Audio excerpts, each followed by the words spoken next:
Department का डर है, ना वो किसी और चीज़ का उसे डर है। मतलब वो अपने दौलत के नशे में या कहीं ना कहीं पीछे दरवाजे से उसे सत्ता का सपोर्ट है, उसके नशे में अपने ही मजदूरों के साथ जिस तरह की बर्बरता, जिस तरह का जुल्म वो कर रहा है, तो पुलिस डिपार्टमेंट भी उसके साथ में वो सलूक नहीं करता जिस तरह का सलूक एक ईंट भट्टी के हैवान ओनर ने अपने मजलूम मजदूरों के साथ किया है।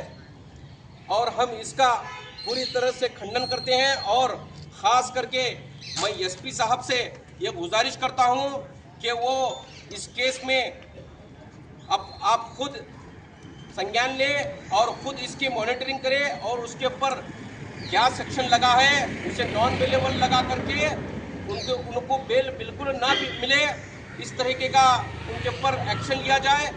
ये जो घटना है, इसके बाद ऐसी घटना बीजापुर शहर में ना हो।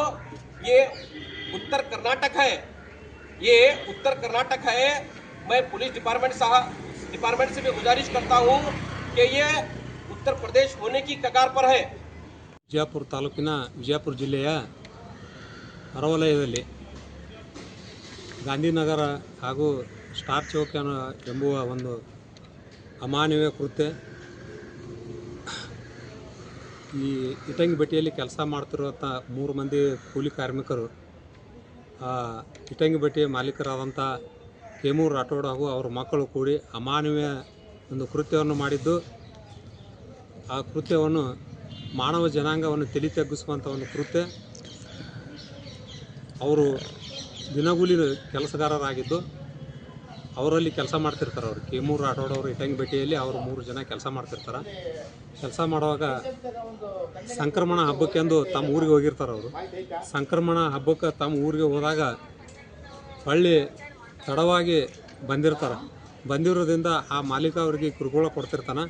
ಇಲ್ಲ, ನಿಮ್ಮ ಭಟ್ಟಿಯಲ್ಲಿ ನಮಗೆ ಕೆಲಸ ಮಾಡೋದಾಗಂಗಿಲ್ಲ, ನೀವು ನಿಮ್ಮ ಕೆಲಸ ಮಾಡೋದಲ್ಲಿ ನಾವು ಸ್ವಲ್ಪ ನಿಮ್ಮಲ್ಲಿ ತೊಂದರೆ ಕೊಡಾತ್ತೀರಿ, ಅದಕ್ಕೆ ನಾವು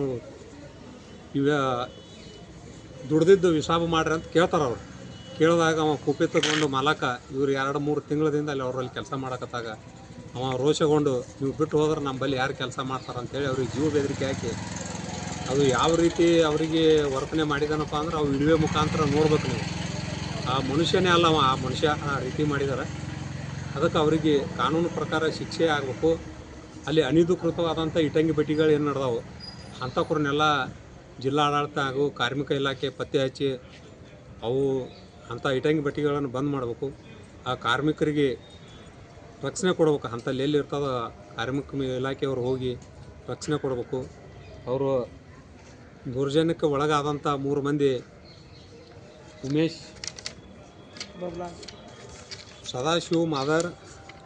ಮಾದರ್, ಸದಾಶಿವ ಬಬಲಾದಿ ಇವರು ವಿಜಯಪುರ ತಾಲೂಕಿನ ಚಿಕ್ಕಲ್ಕಿ ಗ್ರಾಮದವರಾಗಿದ್ದು, ಅದಕ್ಕೆ ಅವರಿಗೆ ಜಿಲ್ಲಾ ಆಡಳಿತ ಮತ್ತು ಜಿಲ್ಲಾ ಪೊಲೀಸ್ ಅಧಿಕಾರಿಗಳು ಕ್ರಮ ತೊಗೊಂಡಿದ್ದಾರೆ. ಈಗಾಗಲೇ ಅಧಿಕಾರಿಗಳನ್ನು ಅವ್ರನ್ನ ತೊಗೊಂಬಂದು ಈಗಾಗಲೇ 5 ಮಂದಿ ಜನನ ಅರೆಸ್ಟ್ ಮಾಡಿದ್ದಾರೆ. ಅದಕ್ಕೆ ಇನ್ನೂ ಹೆಚ್ಚಿನ ಒಂದು ಇದಕ್ಕಾಗಿ ಅವರಿಗೆ ಪರಿಹಾರ ಕೊಡಬೇಕು. ರಾಜ್ಯ ಸರ್ಕಾರ ಅವರಿಗೆ ಜೀವನಾಶ ಮತ್ತು ಅವರಲ್ಲಿ ಏನು ಅವರಿಗೆ ಅನ್ಯಾಯ ಆಗ್ಯದ, ಅದಕ್ಕೆ ಅವ್ರ ಮನೆಯಲ್ಲಿ ಎಷ್ಟು ನೋವುಗಳನ್ನಾಗ್ಯಾವ ಮತ್ತು ಅವರು ಹೊಡೆದಿದ್ದು ಅವರಿಗೆ ಡಾಕ್ಟರ್ ಕೇಳಿದೇವೆ. ಮುಂದೆ ಅವರಿಗೆ ಊಟ ಮಾಡಿದ್ರೆ ಪೈಜನ್ ಆಗುವಂಥ ಒಂದು ಸಮಸ್ಯೆನೂ ಕೂಡ ಆಗ್ಬೋದು ಅಂತ ಹೇಳೋದು. ಕಣ್ಣಿನ ದೃಷ್ಟಿನೂ ಸ್ವಲ್ಪ ಕಮ್ಮಿ ಆಗ್ಬೋದು. ಆ ರೀತಿಯನ್ನು ಬಲವಾದಂಥ ಒಂದು ಇದು ಮಾಡಿದ್ದಾರೆ ಚಿತ್ರಹಿಂಸೆ. ಅದಕ್ಕೆ ಅವರಿಗೆ ಕಾನೂನು ಪ್ರಕಾರ ಶಿಕ್ಷೆ ಆಗಲಿ ಅಂತೇಳಿ ನಮ್ಮದೊಂದು ಕೋರಿಕೆ. ಹೆಸರು ಸರ್? ಪರಶುರಾಮ್ ರೋಣಿಯಾಳ ಅಂತೇಳಿ, ಕರ್ನಾಟಕ ಮಾದಿಗ ಜನಸಂಘ ಹೋರಾಟ ಸಮಿತಿ ರಾಜ್ಯಾಧ್ಯಕ್ಷ. ನಮ್ಮ ಬಿಜಾಪುರ ಬಸವನಾಡಿನಾಗ ಇವತ್ತು ಹೆಂಗಾಗೈತಪ್ಪ ಅಂದ್ರೆ ಬಿಹಾರ್ ರಾಜ್ಯ ಆಗತ್ತೈತಿ. ಅದಕ್ಕೆ ನಮ್ಮ ಕಾರ್ಮಿಕ ಸಚಿವರು ಮತ್ತು ರಾಜ್ಯ ಏನು ಸರ್ಕಾರ ಕಾಂಗ್ರೆಸ್ ಸರ್ಕಾರ ಇದ್ದಿಲ್ಲ, ಶ್ರಮಜೀವಿ ನಮ್ಮ ಸಹಾಯ ಆಪ್ತ ಅಂತೇಳಿ ಅವರು ಒಂದು ಕಾರ್ಮಿಕರ ಇಲಾಖೆ ಒಂದು ಬೋರ್ಡ್ ಹಾಕೊಂಡಿರ್ತಾರೆ. ಅದಕ್ಕೆ ಈಗ ಇಟ್ಟಂಗಿ ಬಿಟ್ಟು ಒಂದು ಇಟ್ಟಂಗಿ ಬಿಟ್ಟು ಕೂಲಿ ಕೆಲಸಕ್ಕೆ ಬಂದಂಥ 3 ಮಂದಿ ಸದಾಶಿವ ಬಬಲಾದಿ, ಸದಾಶಿವ ಮಾದರ, ಉಮೇಶ್ ಮಾದರ ಅಂತೇಳಿ 3 ಮಂದಿ ಕೂಲಿ ಕಾರ್ಮಿಕರು, ಅದು ದಲಿತ ಸಮಾಜದವರು. ಮತ್ತು ಈಗ ಹೊಡೆದಂಥವ್ರು ದಲಿತರು, ಅಂದರೆ ದಲಿತರು ಅಸ್ಪೃಶ್ಯರಲ್ಲವರು, ಸ್ಪರ್ಶ ಅಲ್ಲ.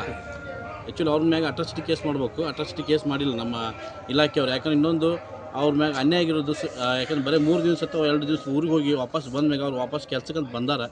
ಬಂದರೂ ಕೂಡ ಅವ್ರ ಮ್ಯಾಗ ಹಲ್ಲೆ ಮಾಡ್ರಿ ಅಂದ್ರೆ ಇವರು ಟೈಮ್ ಪಾಸಿಗೆ ದಾರು ಕುಡಿದು ಡ್ರಿಂಕ್ಸ್ ಮಾಡಿ ಅವ್ರ ಮ್ಯಾಗ ಬೈ ಚಾನ್ಸಲ್ಲಿ ಏನು ಹೆಣ್ಮಕ್ಳಿದ್ದು ಅವ್ರ ಮ್ಯಾಗ ಅತ್ಯಾಚಾರ ಮಾಡ್ತಿದ್ರು. ಅಷ್ಟು ಕ್ರಿಮಿನಲ್ ಆಗಿ ಅಂದ್ರೆ ಕ್ರಿಮಿನಲ್ ಮೈಂಡ್ ಐತೆ ಅವ್ರಿಗೆ. ಅವ್ರ ಮ್ಯಾಗ ಕಠಿಣ ಕ್ರಮ ತಗೋಬೇಕು. ಕಠಿಣ ಕ್ರಮ ಅಂದ್ರೆ ಅಷ್ಟೇ ಅಲ್ಲ, ಅವ್ರ ಮ್ಯಾಗ ರೌಡಿ ಶೀಟ್ ಓಪನ್ ಮಾಡಬೇಕು, ಅವ್ರ ಆಸ್ತಿ ಮುಟ್ಗೋಲು ಹಾಕ್ಬೇಕು, ಅವ್ರನ್ನ ಗಡಿಪಾರು ಮಾಡಬೇಕು. ಅಂದರೆ ನೆಕ್ಸ್ಟ್ ಇನ್ನೊಬ್ಬರಿಗೆ ಯಾರಿಗಿದೋಗಲ್ಲ, ಯಾಕಂದ್ರೆ ಅವ್ರ ಅಮೌಂಟ್ ದುಡ್ಡಿದ್ದವ್ರು ಅದಾರ. ಈ ಆಯ್ತು ಬೇಲ್ನೇ ಬರ್ತಾರೆ, ಬೇಲ್ ಮಾಡಿ ಇನ್ನೊಂದು 20 ಮಂದಿಗೆ ಮಾಡ್ತಾರೆ. ಅದಕ್ಕೆ ಅವ್ರು ಮಾಡಬಾರ್ದು. ಇನ್ನೊಬ್ರಿಗೆ ಅದು ಭಯ ಹುಟ್ಟಬೇಕಪ್ಪ ಅಂತಂದ್ರೆ ಅವ್ರ ಆಸ್ತಿ ಮುಟ್ಗೋಲು ಹಾಕಿ ಅವ್ರ ಮೇಲೆ ರೌಡಿ ಶೀಟ್ ಒಬ್ಬರು ಗಡಿಪಾರು ಮಾಡಬೇಕು. ಮತ್ತು ಆ ರಸ್ತೆಯಲ್ಲಿರುವಂಥ ಎಲ್ಲ ಇಟ್ಟಂಗಿ ಬಟ್ಟಿಗಳು ಏನೋ ಲೈಸೆನ್ಸ್ ಇಲ್ಲಾರ್ದು ಪರಿಸರ ಮಾಲಿನ್ಯ ಆಗುತ್ತೆ. ಹಂಗಾಗಿ ಅವೆಲ್ಲ ಮಾನ್ಯ ಜಿಲ್ಲಾಧಿಕಾರಿಗಳು ಮತ್ತು ಅದಕ್ಕೆ ಸಂಬಂಧಪಟ್ಟ ಅಧಿಕಾರಿಗಳು ಅದನ್ನೆಲ್ಲ ಅವ್ರ ಮ್ಯಾಗೆಲ್ಲ ಕ್ರಮ ತಗೋಬೇಕು.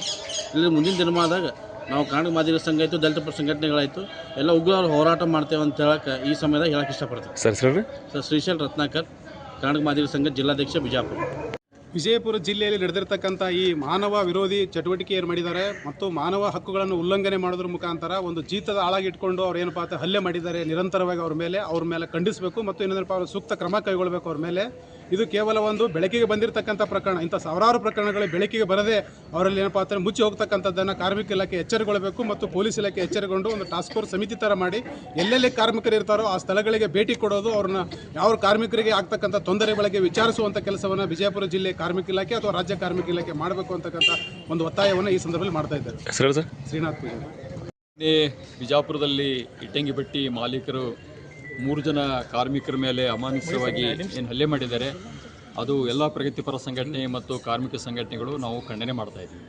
ಇದ್ರ ಜೊತೆಗೇ ಜಿಲ್ಲೆಯಲ್ಲಿ ಏನಪ್ಪ ಅಂದರೆ ನಿರಂತರವಾಗಿ ಈ ಥರ ಕಾರ್ಮಿಕರ ಮೇಲೆ ಹಲ್ಲೆ ನಡೀತಾ ಇದೆ. ಯಾಕಂದ್ರೆ ಈಗಾಗಲೇ ಬಿಜಾಪುರದ ಜಿಲ್ಲೆಯಲ್ಲಿ ಏನಪ್ಪ ಅಂತಂದರೆ ಬಿಹಾರದಿಂದ, ಗುಜರಾತ್, ರಾಜಸ್ಥಾನ ಬೇರೆ ಬೇರೆ ರಾಜ್ಯದಿಂದ ಏನೇನು ವಲಸೆ ಬಂದಿದ್ದಾರೆ ಆ ಕಾರ್ಮಿಕರು ಏನಪ್ಪ ಜೀತರ ಥರ ಏನಪ್ಪ ಅಂದರೆ ಇಲ್ಲಿ ಕೆಲಸ ಮಾಡುವಂಥ ವ್ಯವಸ್ಥೆ ಬಿಜಾಪುರ ಜಿಲ್ಲೆಯಲ್ಲಿ ಸುಮಾರು 8-10 ವರ್ಷದಿಂದ ನಡೀತಾ ಇದೆ. ಈ ವಿಷಯವಾಗಿ ಏನಪ್ಪ ಅಂದರೆ ಜಿಲ್ಲಾಡಳಿತಕ್ಕೂ ಮತ್ತು ಕಾರ್ಮಿಕ ಇಲಾಖೆ ಗಮನ ತಂದರೂ ಕೂಡ ಏನಪ್ಪ ಅಂತಂದರೆ ಇನ್ನುವರೆಗೂ ಯಾವುದ್ರ ಬಗ್ಗೆ ಏನೂ ನಡೀತಾ ಇಲ್ಲ ಮತ್ತು ಕಾರ್ಮಿಕ ಇಲಾಖೆಗೆ ಮಾಹಿತಿನೇ ಇಲ್ಲ ಅನ್ನೋ ಮಟ್ಟಕ್ಕೆ ಏನಪ್ಪ ಕಾರ್ಮಿಕ ಇಲಾಖೆ ಏನಪ್ಪ ಅಂತಂದರೆ ಅದು ಜೀವನೇ ಇಲ್ಲಾರದ ಪರಿಸ್ಥಿತಿ ಏನಪ್ಪ ಕಾರ್ಮಿಕ ಇಲಾಖೆ ಆಗಿರೋದ್ರಿಂದ ಏನಪ್ಪ ಅಂತಂದರೆ ಇವತ್ತು ಕಾರ್ಮಿಕರ ಮೇಲೆ ಈ ಹಲ್ಲೆಗಳು, ಈ ಘಟನೆಗಳು ನಡೀತಾ ಇರ್ತಕ್ಕಂಥದ್ದು. ಇದನ್ನು ಕಾರ್ಮಿಕ ಇಲಾಖೆ ಎಚ್ಚರಗೊಳಿಸೋಕ್ಕೆ ಸರ್ಕಾರ ಏನಪ್ಪ, ರಾಜ್ಯ ಸರ್ಕಾರ ಏನಪ್ಪ ಅಂತಂದರೆ ಜಾಗೃತರಾಗಬೇಕು, ಕಾರ್ಮಿಕ ಇಲಾಖೆನ ಗಟ್ಟಿಗೊಳಿಸಬೇಕು. ಇಲ್ಲ ಅಂತಂದರೆ ಮುಂದಿನ ದಿನಗಳಲ್ಲಿ ಏನಪ್ಪ ರೈತ ಕಾರ್ಮಿಕರು ಎಲ್ಲರೂ ಸೇರಿ ಏನಪ್ಪ ಅಂತಂದರೆ ಇಡೀ ವ್ಯವಸ್ಥೆಗೆ ಏನಪ್ಪ ಬದಲು ಮಾಡಲಿಕ್ಕೆ ನಾವು ಉಗ್ರ ಹೋರಾಟ ಮಾಡ್ತೀವಿ. ಮತ್ತು ಅನಧಿಕೃತವಾಗಿರ್ತಕ್ಕಂಥ ಇಟ್ಟಂಗಿ ಬಟ್ಟಿಗಳು ಮತ್ತು ಕಡಿ ಮಿಷನ್ಗಳದಲ್ಲ ಅಲ್ಲಿ ಕೂಡ ಏನಪ್ಪ ಅಂದರೆ ಒಂದು ಜೀತದ ಥರ ಏನಪ್ಪ ಅಂದರೆ ಕಾರ್ಮಿಕರು ದುಡಿಸ್ಕೊಳ್ತಾ ಇದ್ದಾರೆ. ಅದೆಲ್ಲವೂ ಕೂಡ ಏನಪ್ಪ ಅಂತಂದರೆ ಸಮಗ್ರ ತನಿಖೆ ಆಗಬೇಕು.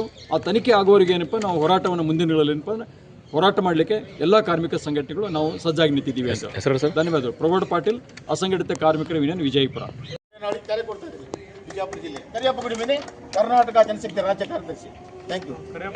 तो पुलिस डिपार्टमेंट भी उसके साथ में वो सलूक नहीं करता जिस तरह का सलूक एक ईंट भट्टी के हैवान ओनर ने अपने मजलूम मजदूरों के साथ किया है, और हम इसका पूरी तरह से खंडन करते हैं. और ख़ास करके मैं एसपी साहब से ये गुजारिश करता हूँ कि वो इस केस में अब आप खुद संज्ञान ले और खुद इसकी मॉनिटरिंग करें और उसके ऊपर क्या सेक्शन लगा है उसे नॉन बेलेबल लगा करके उनको बेल बिल्कुल ना मिले, इस तरीके का उनके ऊपर एक्शन लिया जाए. ये जो घटना है, इसके बाद ऐसी घटना बीजापुर शहर में ना हो. ये उत्तर कर्नाटक है. मैं पुलिस डिपार्टमेंट से भी गुजारिश करता हूँ कि ये उत्तर प्रदेश होने की कगार पर है.